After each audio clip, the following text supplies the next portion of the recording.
Jim? Yeah, James Fritz, 271 Crutcher Road, Port Townsend, Washington. As usual, the economic information is bad. Last month, the month of June, we lost nationally 125,000 jobs. The economists were predicting a job increase and said that we got a job decrease. The unemployment number dropped to 9.5%, down slightly because 640,000 people gave up looking for a job. They were so discouraged. Interestingly enough, in California, they announced 200,000 state employees are going to be reduced to minimum wage of $7.25 an hour because they simply don't have any money to pay them.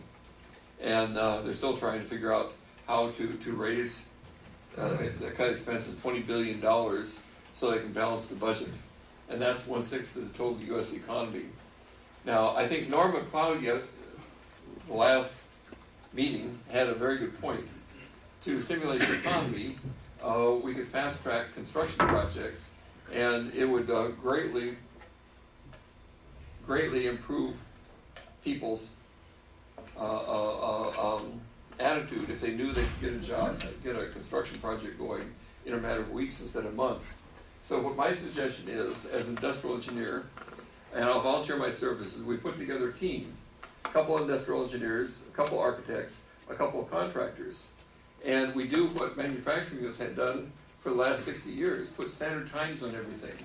It shouldn't take more than 3 hours for a plan checker to check a 3-bedroom, 2-bath standard residential house. You know, it's signed off by an architect. All you do is you check the trusses, the load on the trusses, and the floor joists, and any other horizontal members to make sure that the loading is correct.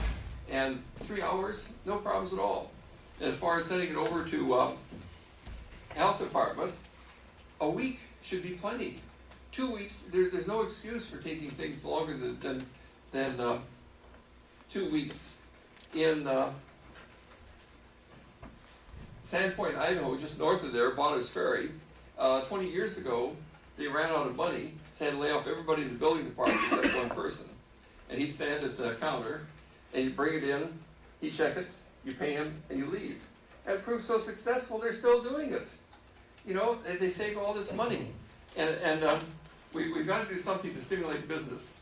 The economy's collapsing. We're going to be paying our county employees minimum wages too in the next 2 years. When the $7 million of a year of grants dry up, and they will, we're going to be hurting bad. Thanks.